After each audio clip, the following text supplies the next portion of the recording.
Welcome. Thank you. Appreciate it. What has this process been like for you? It's been different for sure. It's my first time in going on 12 years being able to have this opportunity to essentially pick where I go. So it's definitely a different opportunity, but one that's been fun. Honestly, the period hasn't been too long since I've been a free man, but and Sean wanted to make sure he kept it that way. That's for sure. I was actually just in Japan on a trip with some of my friends out there, and I mean, I thought he was out there too, just based off of I was talking to him more than I was talking to my wife. But he definitely showed a lot of interest, and there's a lot of teams that reached out. You never know how that process is going to go when you haven't gone through it.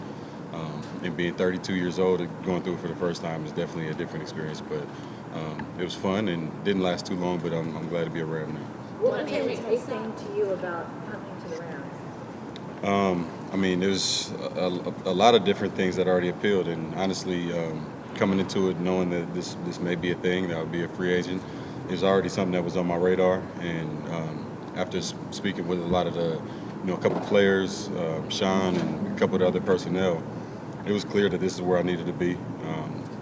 Definitely the most eager organization to reach out, whether it was the understanding of contracts or understanding of where I am in my game.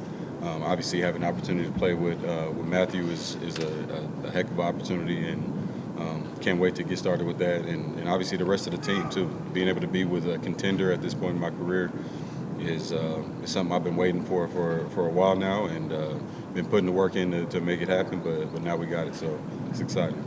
Your agent made a public comment just about this being a place you could see yourself finishing your career at. What is it about this opportunity that feels like kind of, I guess, maybe storybook type of situation for you? Yeah, well, obviously going to the Raiders after leaving Green Bay was what I thought was a storybook at that time, and it was an amazing opportunity. But being from California, obviously coming back and being really close to home, having my family in my backyard, a lot of friends that are in the area, so having my support system, because I'm a real simple dude. My family and friends mean a lot to me, so being able to have them have easy access to me out here is it's a good feeling for me, just knowing I get to kind of have that support, keep it real tight, and stay close to family. And obviously, like I said, being a part of a great franchise and a great team that made a great push last year, and I'm just here to be another piece to hopefully get over the hump. From what you've seen from afar, what do you appreciate the most about the way Matthew Stafford plays quarterback? He don't make it any harder than it need to be out there. He's simple. You look at dating back to when Megatron broke the record. I think he needed like $180 something, and he went and got him like $220 something. So seeing that, just knowing that in that situation, I don't think they were headed anywhere near the playoffs. But to play in that game and to not check out in the last game of the year and know how much that means to Megatron and know how much it means to him to be a part of something like that, it just says the type of person that he is. And kind of playing each other over the years and coming crossing paths a few times, I gathered that he was a pretty nice, straightforward guy, and never hear anything bad in the media or anything like that. So, coming out here and getting a chance to meet with him and talk to him a little bit today just kind of solidified it. Talked to him while I was in Japan as well. He reached out and let me know he was excited about the opportunity, and I don't know if he was quite as eager as Sean was, but it's still a good feeling knowing that the quarterback wants you to be there too. Davante, what was your how much did you talk to Sean? You said you talked to him a lot while you were in Japan. What was his pitch to you to kind of get you over here? Well, he just basically let me know that we connected, I think 2019 at the Derby out in Kentucky, and he kind of told me at that point, because I think we played you guys in 2018. So he made a comment, and he was just like, "Look, man, I got a lot of respect for your game, and it'd be amazing at some point to be able to, team up, join forces, and figure it out together on the same team." And at that point, you're on a different team, so you're like, "Yeah, it'd be cool one day," but to have it be a real thing now, and him to have the opportunity to make sure that it didn't slip away, because he certainly made sure it did not slip away. And that was something that drew me kind of even closer to the Rams, just knowing how much I was wanted, and having different players reach out to, that was another thing that meant a lot to me. So yeah, it's a good feeling just being wanted and knowing what you still can contribute and bring to the game. So it's always good when the other side or the organization views you the same way as you view yourself. How do you describe Sean as a recruiter? Was that How do you describe Sean as a recruiter? aggressive? I'll say aggressive, but in all the right ways though. He sent me a couple highlight tapes of myself narrating. It was kind of John Gruden-esque a little bit, and you know how he is with ball. So he's breaking down every single clip. The first one was like 7 minutes, and then he sent another one that was like probably another 2 minutes, where he's just going through everything, talking about it like he's. I thought he took that job to be on TV for a minute when I was watching it, but yeah, it just shows how much ball means to him, how much of a priority I was for him, and the rest of the guys here, because obviously it's not just him making those decisions. So, but when you have that from a coach, and you're on the free market and you don't see it from anybody else to that level, it means a lot. Kind of felt like I got gamed up a little bit, but as long as I'm here, it doesn't matter.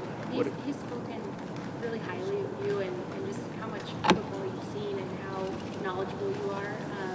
He's also always collaborated with veterans who come in, experienced players who come in on this team. Have you started feeling that so far? Ideas going back and forth? I know you just got back. Yeah. Yeah, we haven't been bouncing any specific football off each other. He talked about it a little bit in the highlight tapes he was sending me of myself. So he knows my football acumen, and it's nothing I'm going to come in put my foot down. I know ball so much, do it my way, but it kind of just helps when you guys both see it the same way. Right now I kind of envision it looking like that for the year. How about the opportunity to work with a rising receiver like Puka Nacua? Yeah, I mean, great opportunity. Somebody that I was a big fan of, when he first got in the league. Didn't know much of him because I don't really watch too much college football. When he got into the league, but seeing what he did that first half of the season, I'm like, okay, this guy he got what it takes, that's for sure. And then as I continue to watch and see, how he finished the year, stuff like that doesn't happen on accident. He's got the God-given. He's got an amazing electric personality. He's smiling every time I see him, or every time I talk to him. His crying faces are LOL. So he's a happy dude. So it's a good young player. He reminds me of a couple other guys I've come across in the past few years. So it'll be fun, being alongside somebody like that. What did it mean for him to make the number change, and were there any backroom negotiations? No, I actually woke up to a text and a missed call from my agent and Sean when everything was basically done, and I was jet lagged as hell, so I was trying to get adjusted, and I woke up and I'm having a conversation with him before I could even brush my teeth, and he's telling me that Puka was already changing. I didn't even talk to him about it, so I think it was his plan already changed to 12. I don't know if when, but I know that before I even knew for sure if I was headed to LA, he was already talking about wearing 12. So I did not, for everybody out there that want to hate me for making them buy new jerseys, I did not tell him, I didn't pay him, I didn't do anything. That was out of the kindness of his heart and where he wore it in college, so I guess it made sense. How do you plan to create chemistry with Matthew Stafford? You played with a lot of QBs that you played with before. Now you're going into a new system, a new quarterback. How do you plan to create that chemistry early on? Well, just through communication. That's the biggest way. That's the way I learned. I started in this game playing with Aaron Rodgers, and he's one of the most detail-oriented football players that this game's ever seen. So me coming in, I was raw and didn't really have the same outlook on the game as what I do now, and that changed over time. Just sometimes being with certain people, it allows you to kind of elevate your mental approach. Like I said, just that football acumen in general.